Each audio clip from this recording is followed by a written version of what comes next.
नमस्कार, मैं Anushree Bhardwaj सुरागीलाल news channel के प्रवेश बुलेटिन में आप सभी का स्वागत करती हूँ। तो चलिए नजर डालते हैं इस वक्त की प्रमुख खबरों पर। सत्र की समय सीमा को लेकर विधानसभा कार्यवाही मंत्री ने दिया बयान। टूरिज्म की वेबसाइट से कॉर्बेट ने एनआईसी को हटाया। विजिलेंस की टीम ने की बड़ी कार्यवाही। कृष्ण वाटिका में किया श्री कृष्ण की जीवन लीलाओं से जुड़ी 5 वनस्पतियों को संरक्षित। शराब के नशे में धुत होकर वन वे पर दौड़ाई गाड़ी। किसानों ने की चीनी मिल अधिकारियों के संग बैठक। हैराखान सिमरिया मोटर मार्ग के लिए होगा आंदोलन। अब खबरें विस्तार से। सदन की समय सीमा को लेकर विपक्ष लगातार सरकार पर सवाल उठा रही है। आपको बता दें कि नेता प्रतिपक्ष यशपाल आर्य ने सरकार पर सत्रावधि को लेकर आरोप लगाते हुए कहा कि सरकार कह रही है कि बिजनेस नहीं है, लेकिन बिजनेस लाना सरकार की जिम्मेदारी है। सरकार चाहे तो बिजनेस ला सकती है, पर सरकार की मंशा सत्र चलाने की नहीं है, क्योंकि सरकार असल मुद्दे से बचना चाहती है। संवाददाता सुनील राज की रिपोर्ट।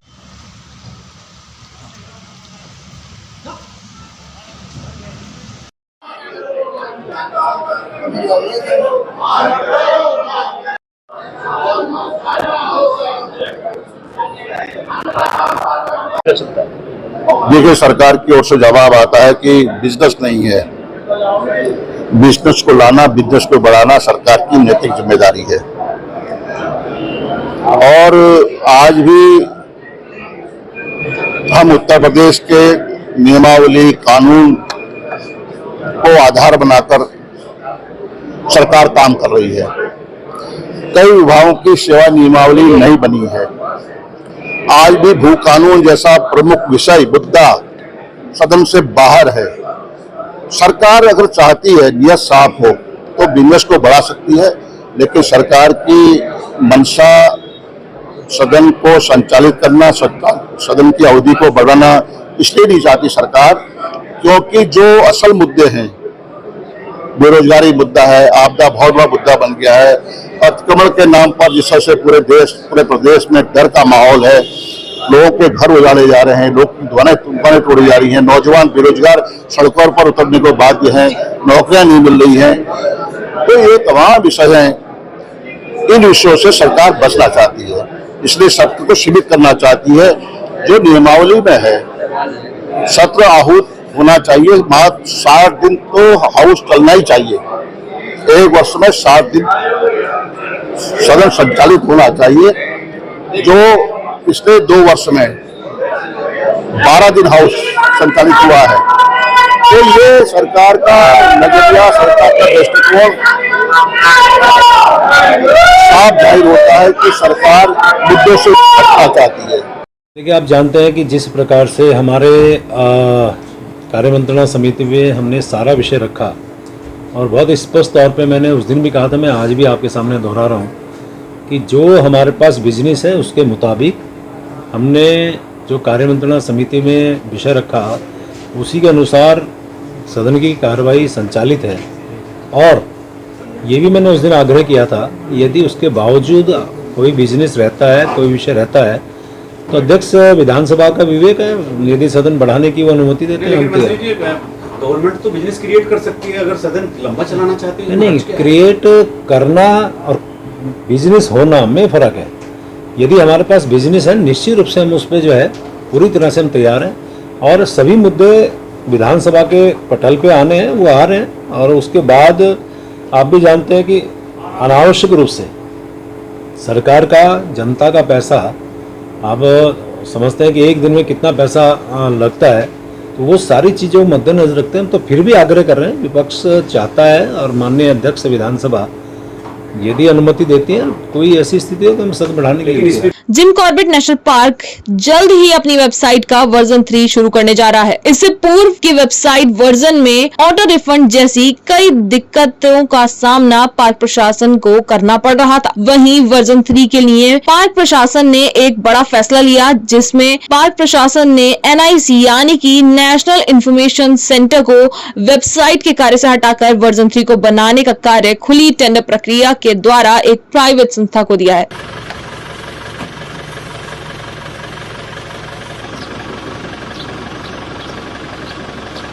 जो नई वेबसाइट है कॉर्बेट टाइगर रिजर्व की, तो पहले एनआईसी द्वारा संचालित की जाती थी, अब एक नई वेबसाइट का बनाई जा रही है, जो एक दूसरी कंपनी के द्वारा बनाई जा रही है। इस पर भी कार्य चल रहा है और जल्दी ही इसको भी लॉन्च किया जाएगा। क्योंकि चाय तो एक साथ होनी चाहिए, सब लोग एक साथ बैठना ही नहीं चाहते। पापा, try this. लो, सब लपक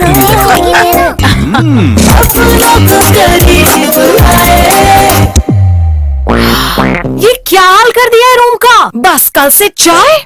कल से चाय मेरे रूम में। देवर पान नमकीन।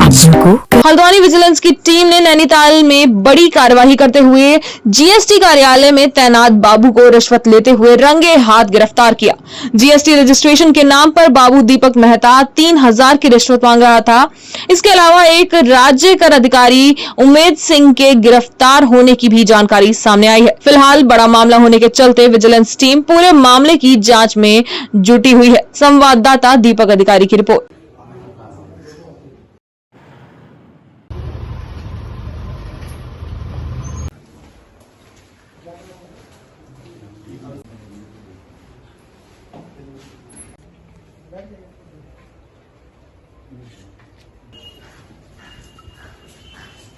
एक शिकायतकर्ता ने जो विजिलेंस का 1064 ऐप है उसमें और हमारे हल्द्वानी कार्यालय में शिकायत दर्ज कराई थी कि जीएसटी रजिस्ट्रेशन के नाम पर जो जीएसटी के अधिकारी और कर्मचारी हैं उनके द्वारा उनसे रिश्वत की मांग की जा रही है। विजिलेंस की टीम ने इसकी जांच की और जांच में पाया गया कि हाँ, इनका काम रोका हुआ है और इनसे रिश्वत की मांग की गई है। इसी जांच को आगे बढ़ाते हुए आज हमारी टीम ने जो विजिलेंस की टीम थी उसके द्वारा राज्य कर विभाग के कर्मचारी दीपक को रंगे हाथों गिरफ्तार किया गया 3000 की रिश्वत के साथ ही, और साथ ही इनके जो संबंधित अधिकारी हैं उनके संदर्भ में भी जांच कर रहे हैं। उनके खिलाफ भी साक्ष्य पाए गए हैं, उनकी भी गिरफ्तारी जल्दी की जाएगी। जहां एक और पूरे देश में श्री कृष्ण जन्माष्टमी की धूम है, तो वहीं हल्द्वानी के वन अनुसंधान केंद्र में श्री कृष्ण वाटिका तैयार की गई है, जिसमें भगवान कृष्ण की जीवन लीलाओं से जुड़ी उन 5 वनस्पतियों को संरक्षित किया गया है जो विलुप्त होने के कगार पर हैं, जिसमें भगवान श्री कृष्ण की लीलाओं से जुड़ी कृष्णवट, कदम्ब, मौलश्री, कृष्ण कमल और वैजंती माला के पौधों को लगाकर संरक्षित करने का काम किया गया है, जिससे कि लोग इन वनस्पतियों के बारे में जानकारी हासिल कर सके। संवाददाता दीपक अधिकारी की रिपोर्ट।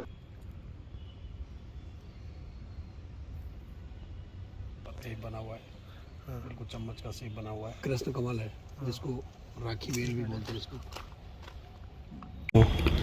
देखिए, वन अनुसंधान केंद्र ने विगत कई सालों से हमने यहाँ पर एक कृष्ण वाटिका बनाई है। तो इस कृष्ण वाटिका में भगवान कृष्ण से जिन पौधों से भगवान कृष्ण को प्यार था वो यहाँ पर हमने उनको यहाँ पर लगाया गया है। जैसे मुख्य रूप से कृष्ण वट है जिसको पैकस कृष्णा ही कहा गया है, माखन कटोरी भी उसे कहते हैं। वैजंती माला जिसकी वो माला पहनते थे। कृष्ण कमल जो उसका फूल उनको बहुत प्रिय था। कदम्ब, कुल कदम्ब की डायरीन कहा गया भगवान कृष्ण के लिए भी है।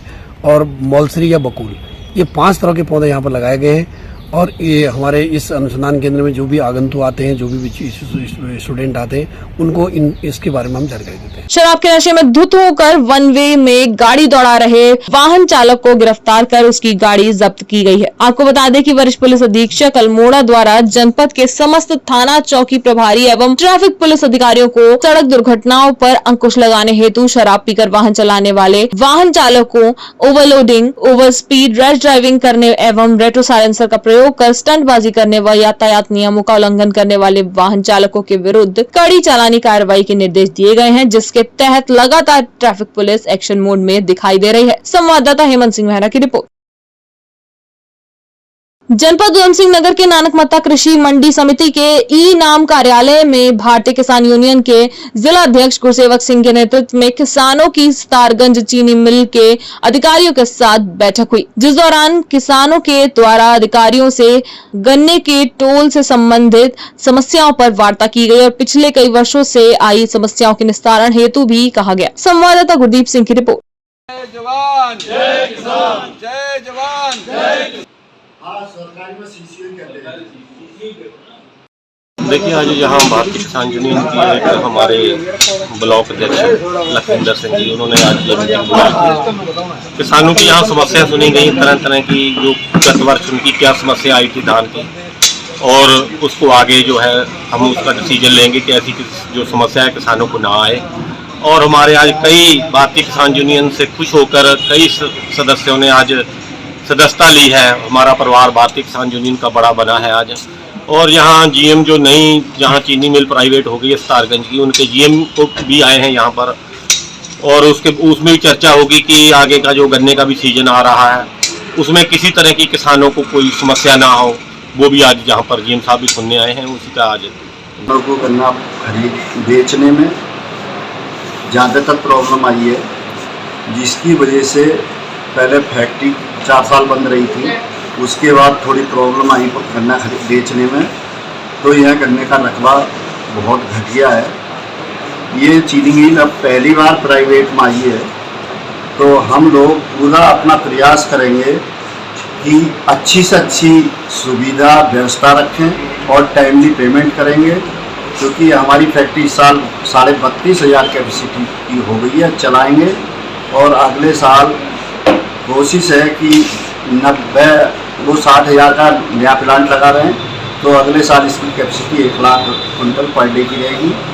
और इसमें 2 प्रोजेक्ट और लग रहे हैं, एक एथेनॉल का प्लांट लग रहा है और एक पावर प्लांट जो अगले सीजन में स्टार्टिंग से चलेगा। अपने जितनी क्रैशिंग होगी और सेंटर का ऑफर होगा, उसके हिसाब से हम इंडियन बढ़ाएंगे। किसा आती रही होगी, पर आगे को ऐसी समस्या नहीं आएगी, क्योंकि हमारी जो फैक्ट्री रूटीन में चलेगी, इंडियन सिस्टम से देंगे, तो वो समस्या नहीं आएगी। क्योंकि चाय तो एक साथ होनी चाहिए, सब लोग एक साथ बैठना ही नहीं चाहते। पापा, try this. लो, सब लपक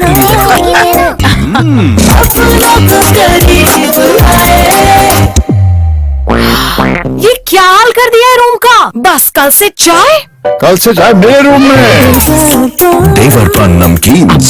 हल्द्वानी में आज काठगोदाम हेड़ाखान सिमलिया मोटर मार्ग के 1 साल बाद भी न बनाए जाने पर प्रतिनिधियों ने प्रेस वार्ता कर अधिकारियों व सरकार पर आरोप लगाए और कहा कि अधिकारियों और नेताओं ने सिर्फ इस मार्ग को निरीक्षण के लिए पिकनिक स्पॉट बनाया है, जबकि 200 गाँव को जोड़ने वाला यह मार्ग 1 साल बाद भी नहीं खुल पाया है। केवल वैकल्पिक मार्ग पर यहाँ की जनता निर्भर है और वह भी बरसात में ज्यादातर बंद रहता है। पूर्व दर्जा मंत्री हरीश पनेरू ने कहा कि इस बार ग्रामीण केवल सांत्वना और आश्वासन से नहीं मानने वाले, बल्कि इस बार बड़ा आंदोलन करेंगे और जेल जाने से भी नहीं डरेंगे। संवाददाता दीपक अधिकारी की रिपोर्ट। करना पड़ेगा और 2 सप्ताह बाद 15 दिन बाद यानी कि जिलाधिकारी और कमिश्नर के आवास की ओर पहुंच करके डेरा डालो कार्यक्रम के तहत हम एक बहुत बड़ा उग्र 14 नवंबर 2022 को हेड़ाखान सिमलिया सड़क धंस गई थी। तब से लेकर आज तक लगातार अधिकारियों द्वारा, विधायक द्वारा, सांसद जी द्वारा और यहाँ तक कि प्रभारी मंत्री द्वारा उस क्षेत्र को पिकनिक स्पॉट बनाया गया है। उस सड़क पर अब तक कोई ठोस कार्रवाई नहीं हुई है और वन विभाग की भूमि हस्तांतरण नहीं हुआ, इसलिए इन सब लोगों की जवाबदेही बनती है। और हम एक बहुत बड़ा जन आंदोलन 200 गाँव की सड़क है, 15 दिन बाद हम डेरा डालो कार्यक्रम के तहत जिम्मेदार लोगों को घेरेंगे और आंदोलन उग्र करेंगे। इसकी जवाबदेही जनप्रतिनिधि, सरकार सब सोए हुए हैं और इनको जगाने का काम करेंगे। और जो हमारी समस्या का अगर निराकरण नहीं होता है तो हम जेल जाने से भी पीछे नहीं हटेंगे। साहब, हमारी जो है सिमलिया सारनी वाली रोड की स्थिति तो इतनी दयनीय है कि जिसके बारे में ये समझ लो कि रोड पर तालाब बने हुए हैं और कभी भी कोई भी जानलेवा घटना हो सकती है। ये सरकार इसकी शोध नहीं ले रही। विधायक जी बार बार ये कह रहे हैं कि इस रोड के डामरीकरण के लिए हमने इतने करोड़ स्वीकृत करा दिए हैं, लेकिन अभी तक धरातल पर कुछ काम नहीं हुआ। आज के लिए बस इतना ही। प्रदेश से जुड़ी सभी खबरों को जानने के लिए जुड़े रहिए सुरागीला न्यूज चैनल से। धन्यवाद।